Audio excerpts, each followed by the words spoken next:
Okay, so if you're like me and you want to make sure that you're able to cut into meats, into vegetables, into everything and make your whole cooking life a lot more enjoyable, you need a knife sharpener. Now you're probably wondering, where is the knife sharpener? Well, right now it's right here, but we're not going to use it yet because I'm going to show you the difference between a dull knife and a knife that I guess that is super sharp after using that knife cutter. So for example, let's say I have my chicken breast right here. I'm like, there's a bit too much fat. Let me go ahead and cut it off. Just look at how long it actually takes. It takes that long just to cut a little piece of fat off some chicken. Let's like that. Let's get that fat off. Come on.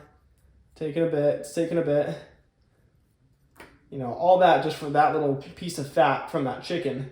So you can get this little piece right there. Now, I'm going to go ahead and just real quickly, I'm not going to cut. I'm not going to speed anything up. You're going to see just how long it takes for me to actually, sharpen this knife. Now, you're going to hear me talking throughout this whole thing because I'm going to make sure you know how long it takes. And if you're wondering what I'm doing right now, I'm actually washing that same chicken knife, or that same, not chicken knife, but that same little butcher knife that I had. Kind of small, but yeah. So that same knife, I just washed it right now. Now, what I'm going to do is put on my cut resistant glove just to make sure, in the off chance that I do not cut myself. So let's go ahead and put that on real quick. Almost done, and nice, snug, and fit. So let's go ahead, and we have our 3 different stages. So we have a 1, we have a 2, we have a 3. I don't think I'd be able to tell you exactly what each one does. I think the first one prepares it, the second one actually cuts it, and the third one actually polishes it. So you just saw how dull this same knife was that I just had a minute ago. So let's go ahead and let's do 10, I guess, sweeps, or I guess little like cuts on each of the 3. So we're gonna do 30 total. So let's do 10, 1, 2, 3. Now we're into 2, 1, 2, 10, and now I'll polish it on 3, 1, 2, and 10. Now, here's the knife. Yeah, it doesn't look that different. Let me go ahead and wash off any of those metal shavings. So you can still hear me talking throughout this whole thing. I'm just washing off that knife real quick. Now I come back. Now, you remember how dull this knife was a minute ago when I was trying to cut just some fat.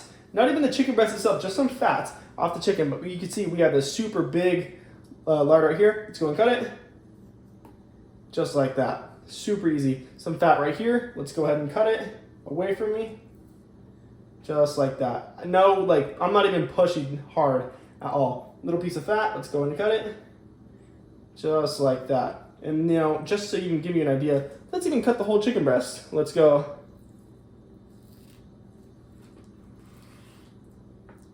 Huh. That was easy. Gee, I don't know, that was a bit too easy. Let's, I guess, do it again. Huh. I just want to show off. It's so easy to cut now. I mean, let's say I want like this whole piece of chicken off. Huh. And honestly, just for those reasons, for how easy it is, I normally would have done more, but just for the sake of the video, I only did 10 little swipes per little, like a station, if you want to call it that. So only 30, I guess, movements on my knife to sharpen it, and it's already way, way sharper. Let's do it one more time.